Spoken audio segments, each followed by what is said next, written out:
What can you do right now to prepare for retirement, even if it's years away, or maybe it's just months away?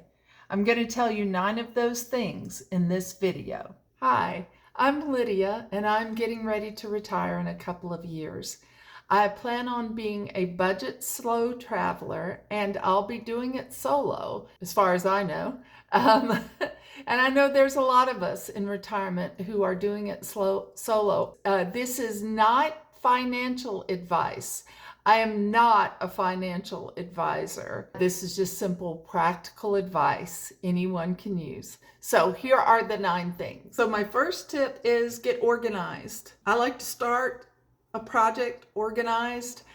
So I'll usually start a folder. It can be a physical folder or it can be a digital folder, but I find that when the Social Security Administration sends me information, it's paper, and so I'll put it in my folder. I would also put your passwords somewhere. I mean, everybody has their own comfort level for where they like their passwords. Some people write it in the folder, some people keep it in another place, whatever you feel most comfortable with, but do it. So that's the first tip. Simple. Done. Second tip is, for me, it might work for you too, even if you're just downsizing, stop buying things. You don't need stuff. You're downsizing. You're letting things go. As a budget slow traveler, I'm letting almost everything go in the next couple of years. So I have had to train myself to stop buying.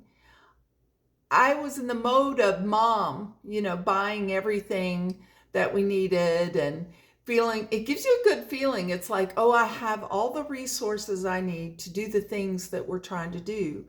And it becomes sort of cyclical sometimes, like spring break.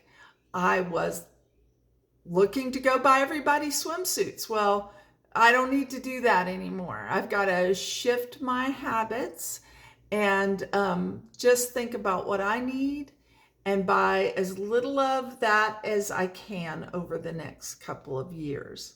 If you feel like you must buy something, like you need to get gifts or you want to treat yourself to something, buy experiences. You don't have to buy stuff.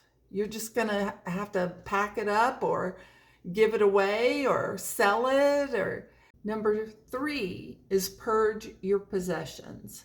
So in addition to getting the buying bug out of your system, let go of things.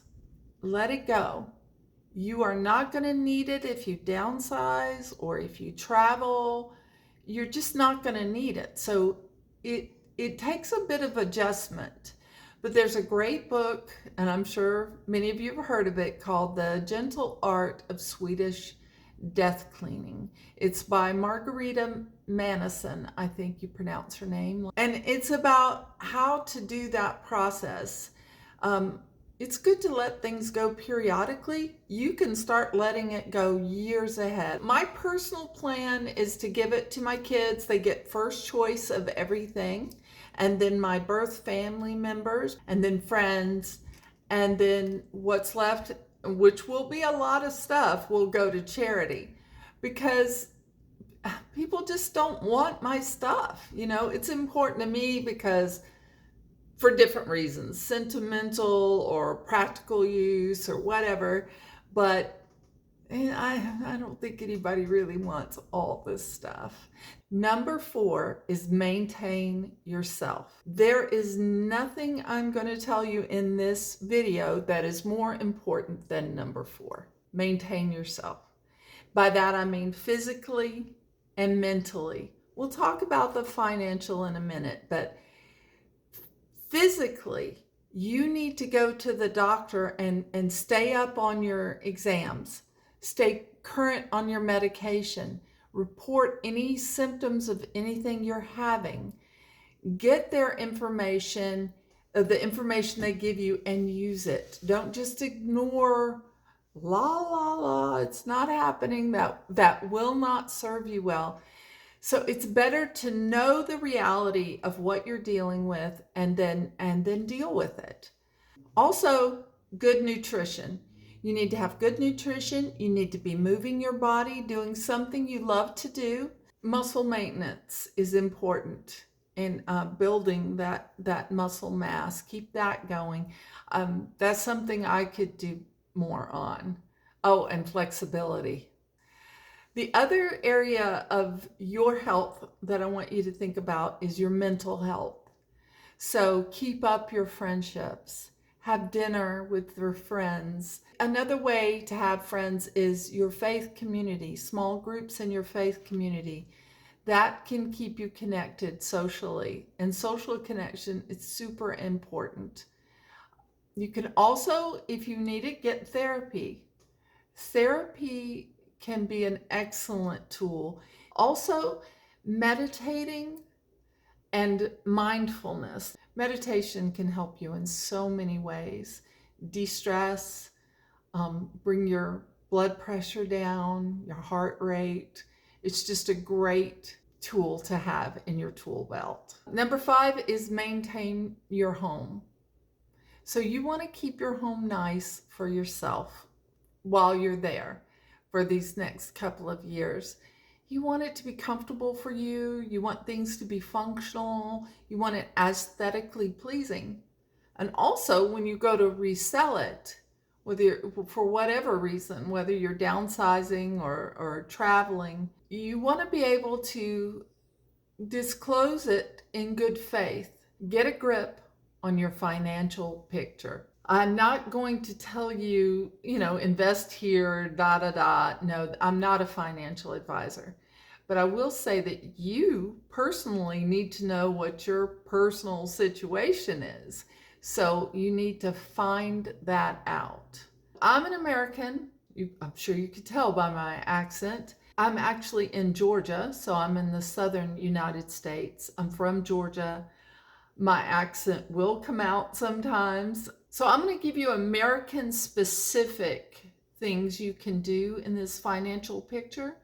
But I am sure there are similar things in other countries. I know Canada has something similar to Social Security, but I'm going to talk as what an American might have. And the first thing I want to say, this is such a big topic that I've decided to do a separate video on it.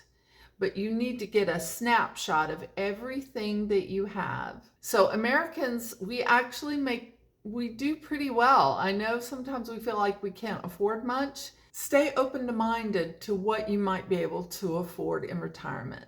In the future video, I'm going to cover these things, but I'll tell you right now in this tip, it's going to include the Social Security Administration. If you have a pension, also look at your 401k, in my case, a 403b. I'm a teacher. Look at any IRAs you might have, any regular old savings you might have. Oh, big one, your assets. And it's okay, if you don't have all those things, you can still retire. It's still gonna happen. We're still aging.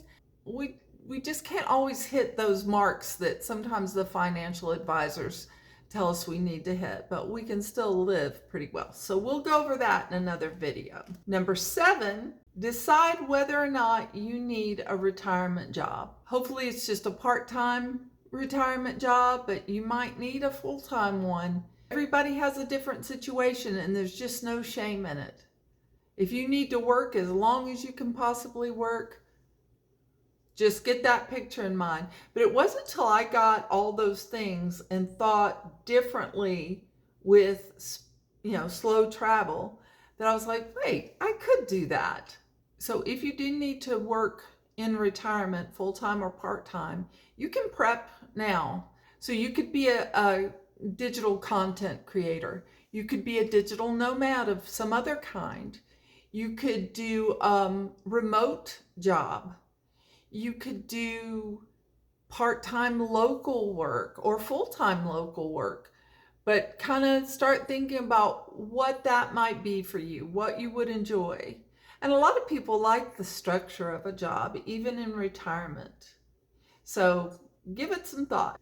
Number 8, Acknowledge your feelings. This is a big life change, huge. So you want to acknowledge whatever you're feeling. Be compassionate with yourself. Accept that that is what you're feeling. The first step in acknowledging your feelings is to name them, to feel them, to start to feel them, and to name them. Again, I'm not a therapist. Not only am I not a financial advisor, I'm not a therapist. Acknowledge your feelings, identify them, name them, and then feel them. Let yourself feel them. Just be alone for a little bit. Don't distract yourself with the phone or the TV or going to talk to a friend unless you're talking about your feelings. Don't, again, no feelings, no health issues, no household problems.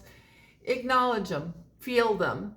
That's the next part. When you get to the other side of that feeling, you'll feel better. You'll feel relief. You'll feel catharsis. You got it out of you. One of the things that I noticed I was feeling in this process of deciding to slow travel, I didn't have a problem with letting go of things. Like the thought of letting go of my stuff, I would like that. One thing that surprised me was that the idea of not having a home that I provided for myself made me feel scared, insecure, vulnerable. So I processed through those things. I let myself feel that feeling and be like, oh, I am a little frightful of that. A good bit frightful of that. Like, how's it going to feel to not have an anchor to a home? What I ultimately decided was I am providing myself a home as I travel. It's just a hotel room or a hostel room or a room in a house. I am providing that for myself. So it's still the same idea. I'm just switching more often. So that helped me feel better about it. So that's important for you to do. Number 9, tell your family and friends your plans. Give them plenty of time to get ready for it. Since mine's a little unconventional, solo, female, slow budget traveler, all those adjectives, I wanted to prepare my loved ones for that. So I told my kids first. They were very supportive. And then I told my mom and my brother and my sister and my friends, this is what I want to do. And, people are going to have their reaction, and let them have it. If you know what you want to do, you're solid. Slow travelers, you will come home. Also, people can come visit you. That was one of the first things my daughter said was, okay, I'll come visit you. and that's fine. Come visit me. I'll have a place for you.